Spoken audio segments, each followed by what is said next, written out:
Hey guys, and welcome back to another episode of Retro Recap. Today I'm going to be taking a look at Max Payne to see if it is still one of the best PS2/Xbox original games and why you should consider revisiting it. But also be sure to stick around until the end of the video for a sneak preview of the next episode. With that being said, let's take a trip back to 2001.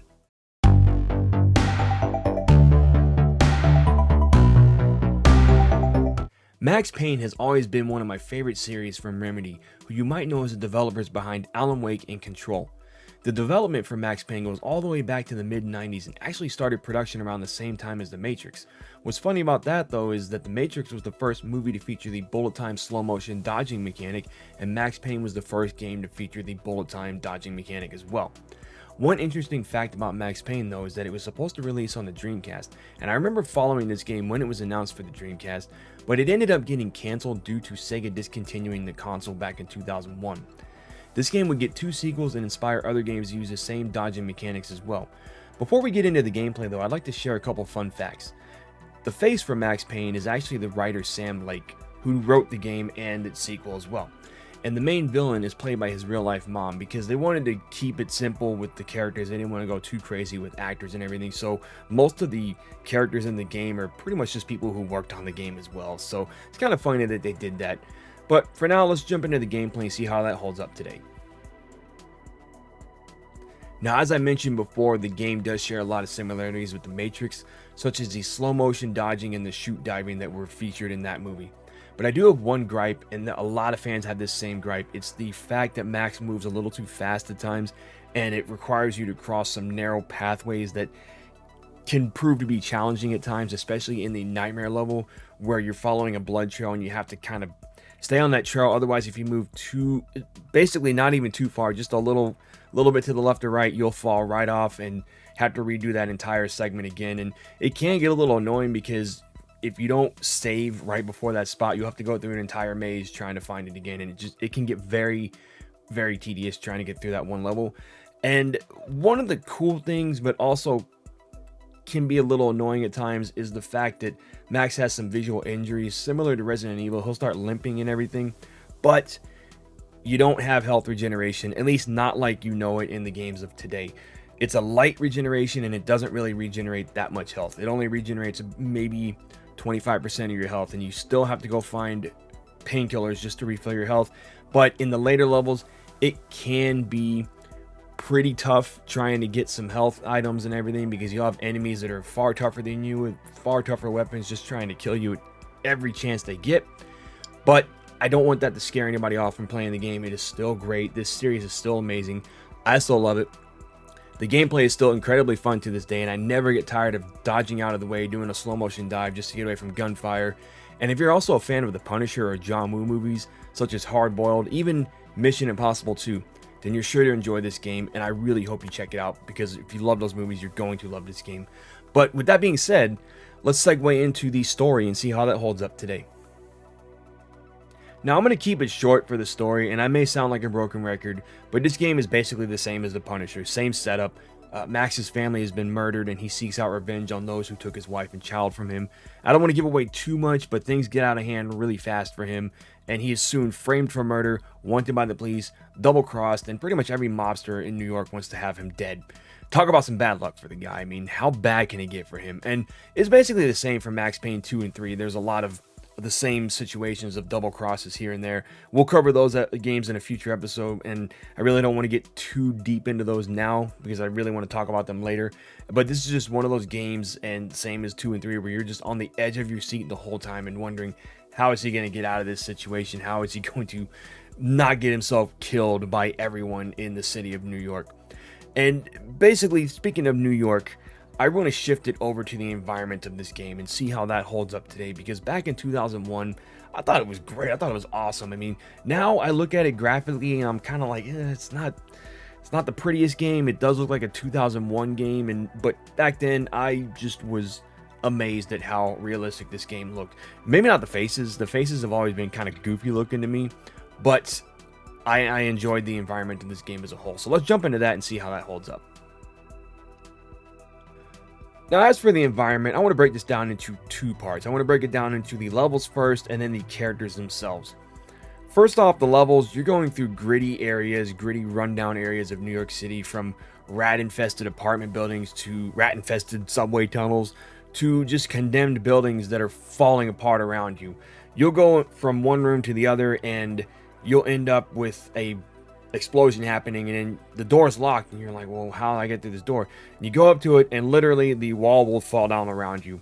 But then later you end up on a cargo ship, which is kind of cool. It reminded me a little bit of Friday the 13th Part 8 minus Jason, or if you want to say here, Max was Jason. But then you end up in a mansion, you're double crossed yet again, and then you end up in a corporate building at the end, and you're just trying to find your way out of there to survive everyone who's trying to kill you, like I said before. But then it comes to the characters. The characters, I feel like they did the same thing as GoldenEye, where they just kind of pasted the actor's face onto the character model. So when a character dies, and you'll see them die in slow motion when they get shot, they will have like the face of them dying or whatever. And it makes me wonder how many different pictures and photos they took of each actor to get the faces and everything. So some of them literally will look constipated. Max looks like he's trying to hold in a poop the whole game. But when it comes to the cutscenes, the actors look fantastic. They look great. It's very comic book style cutscenes. I love that they did that. The actors look awesome. But and I'm jumping ahead here to Max Payne 2. They did fix this in Max Payne 2 where the faces looked better. They didn't have the same goopy expressions that they had on their faces in the first game. But just know that this is a very 2001 game, very 2000s game. So the faces aren't going to look the best. At least the music is fitting for the environment, and I do want to talk a little bit about the music and how that helps with the environment as well, and helps, you know, keep the pace going for the game. So let's go ahead and jump over there and talk about some music in this game. The theme song alone is one of the best tracks in the entire game. I love the theme song. I love the piano version of this, but I also love the violin version as well from Max Payne 2, which I will talk about in a future episode. One interesting thing though also about the music is that they took some inspiration and did similar tracks and similar sounding effects that they used in The Matrix. They tried to capture that feel and get the same music that they used in the action sequences in that movie for the action sequences in this game. But the one part that always creeped me out was the nightmare levels. The music is so creepy over there, and the sound of the muffled, warped voices in the background is enough to give you nightmares. And I know it scared me a bit too when I was first playing this, but I was also playing this game late at night, so it kind of scared me into not wanting to go to sleep and just sitting up and watching TV all night. But I will say that if you're jumping into this game for the first time, just know that the nightmare levels can be a little creepy, and if you're not big on scary sounds and muffled voices or anything like that, like I am, it will be a little bit creepy for you. Just know that going into this. Now, I know I mentioned inspirations, and this game has had some inspirations from other properties, such as The Matrix, which I will talk about, but it has also inspired other games as well, and I want to talk a little about those and see what games this has inspired. So let's go ahead and jump over there. Okay. One more Matrix inspiration I have to mention is the ending to Max Payne, the final level. You go through a lobby that basically looks exactly like the lobby scene from The Matrix where Neo is going to save Morpheus. Similar shootout, similar gun battle. Pretty cool that they did that. And it had me excited for the Matrix game that was releasing a few years later, which would end up being Enter the Matrix. But what other games did Max Payne inspire? I could say Dead to Rights had a little bit of an inspiration, even though it was being developed around the same time as Max Payne, around that 2000, 2001-ish time. And I think they may have added the bullet time effect after Max Payne release, because I want to say Dead to Rights was supposed to come out in 2001, but it got pushed back to 2002. And I, for the life of me, cannot find that E3 2001 footage. So if anybody has that footage, please let me know where it is. I've been trying to find it for years because I wanted to see how different that game was from the final product as well. But also another game that this was inspired by, or that this game inspired, was The Punisher, released in 2005. Minus the bullet time. I would have been cool if they'd done a slowdown effect. I don't know if they had a slowdown effect, but I wouldn't have minded a slowdown effect in The Punisher. It might have made getting some of the, achievements in that game a little bit easier. But it inspired the same setup, same gameplay, even though Punisher and Max Payne are kind of the same character when you really think about it. I just thought it was cool that it had the same gritty areas, the same rundown apartments and everything.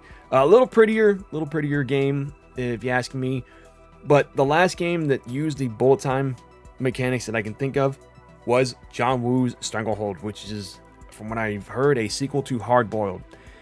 And I like that they did this because the John Woo stuff is basically heavily influenced in Max Payne, heavily referenced in Max Payne. There's even a password to get into a laundromat, which the password is John Woo. The thugs are talking to each other. They said, "What's the password?" And they said, "John Who." He's like, "Okay, John Woo." Lets him in and everything. So I thought that was kind of cool that they did that. And around the time of Max Payne's release, the latest John Woo movie that we had that I can remember was Mission Impossible 2. A lot of slow motion dodging effects in that movie as well. Not to the point of the Matrix, but a lot of dodging and jumping over the top, everything. I mean, I love Mission Impossible, but I'll talk about that in a separate movie recap video. But if you enjoyed any of these games that I mentioned, then you will no doubt love Max Payne, whether you are a returning fan or a new player. You can definitely check this game out on the PS4, the PS5, I believe the PS3. Xbox Series X just became backwards compatible with all the Max Payne games, and you can also play it backwards compatible on the PS5 if you have one. Very awesome game. I say definitely check it out, especially if you're a fan of everything I mentioned in this video: The Matrix, John Woo, Punisher, Hard Boiled, Chow Yun Fat, all of it. He even mentions that actor's name in the game. I thought that was hilarious.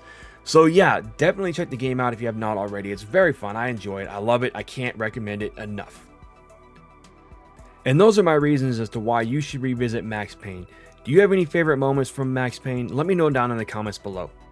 I would like to thank you again for watching, and I really hope you enjoyed this episode. I always enjoy making these videos because it gives me a chance to revisit the past and introduce these older games to a newer audience and bring back the memories to those fans who used to play these games back in the 90s and early 2000s. But as always, guys, be sure to hit that thumbs up, ring the bell to be notified of when videos go live, share it with your friends and family, and as always, I will see you on the next episode. But before we leave, I want to give you a little sneak peek at the next episode.